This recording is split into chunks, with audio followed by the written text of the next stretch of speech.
আমরা যে ৩৬ জুলাই আমরা বলি, এই জুলাইকে আমরা ইনশাল্লাহ সারা পৃথিবীর মানচিত্রে আমরা তুলে ধরবো যে আমরা কোনোভাবে হেরে যাওয়ার মতো জাতি নই।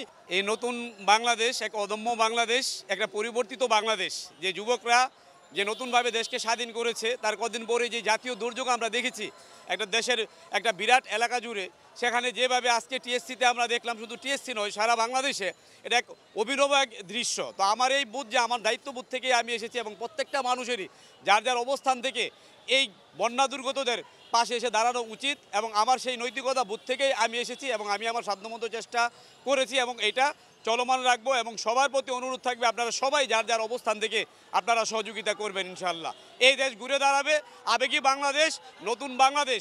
ইনশাল্লাহ আমরা হেরে যাব না, কোনো চক্রান্তের কাছে মাথা নত করবো না, যে যাই বলুক ইনশাল্লাহ এই দেশ এগিয়ে যাবে।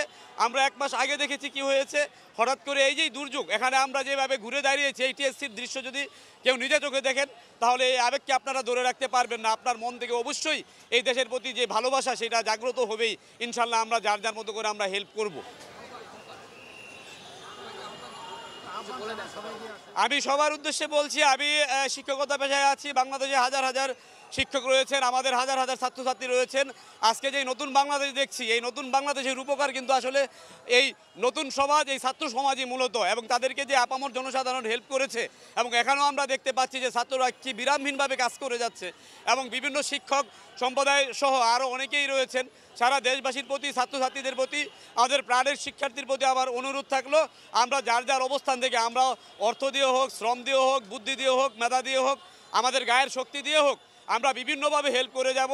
এই দুর্যোগ থেকে আমরা উত্তরণ পাবই। যারা ভেবেছে আজকে বাংলাদেশ ভেসে যাবে, আজ বাংলাদেশ হারিয়ে যাবে, বাংলাদেশের মানুষ ডুবে মরে যাবে, একটা শ্রেণীর মানুষ হয়তোবা খুশি হয়েছে, যারা দেশ বিদেশ থেকে হয়তোবা ভেবে থাকতে পারে, ঠিক আছে, তাদের এই ভুল ধারণাকে আমরা অবশ্যই এমনভাবে পর্যবেসিত করব যে নতুন বাংলাদেশ ঘুরে দাঁড়াবে এবং দাঁড়িয়ে যাচ্ছে। ইনশাল্লাহ আমাদের যে ঐক্য গড়ে উঠেছে, ইনশাল্লাহ এটা চলমান থাকবে। আমরা যার যার অবস্থান থেকে আমরা সদা প্রস্তুত থাকবো এবং এই দেশকে একটা আধুনিক উন্নত রাষ্ট্র এবং নতুন স্বপ্ন নিয়ে যেই দেশকে আমরা স্বাধীন করেছি, যেই 5 আগস্ট বা আমরা যে ৩৬ জুলাই আমরা বলি, এই জুলাইকে আমরা ইনশাল্লাহ সারা পৃথিবীর মানচিত্রে আমরা তুলে ধরবো যে আমরা কোনোভাবে হেরে যাওয়ার মতো জাতি নই। বাঙালি ৭১-এ প্রমাণ করেছে, ৫২-তে প্রমাণ করেছে, ৬৯-এ প্রমাণ করেছে, ঠিক আছে, ৯১-তে প্রমাণ করেছে, ২০২৪-এ প্রমাণ করেছে, যুগে যুগে কালে কালে এদের ছাত্র সমাজ এবং সবাই এটা প্রমাণ করেই যাবে। ইনশাল্লাহ আমরা ঘুরে দাঁড়াবো, বিশ্বের বুকে এক আধুনিক, সুন্দর, স্মার্ট বাংলাদেশ গড়ে উঠবে, যেখানে নেতৃত্ব থাকবে আধুনিক, দুর্নীতিমুক্ত এই ছাত্র সমাজ, শিক্ষক সমাজ এবং আপামর জনসাধারণ সবাইকে এই ঝাঁপিয়ে পড়ার জন্য, হেল্প করার জন্য অনুরোধ করছি। আশা করি আপনারা এই দেশকে ইনশাল্লাহ বিশ্ব দরবারে সুন্দরভাবে উপস্থাপন করবেন। জি, আমার নাম মোহাম্মদ মনসুর আলী, আমি assistant professor, Dhaka city college. আমি পরিবার নিয়ে এসেছি।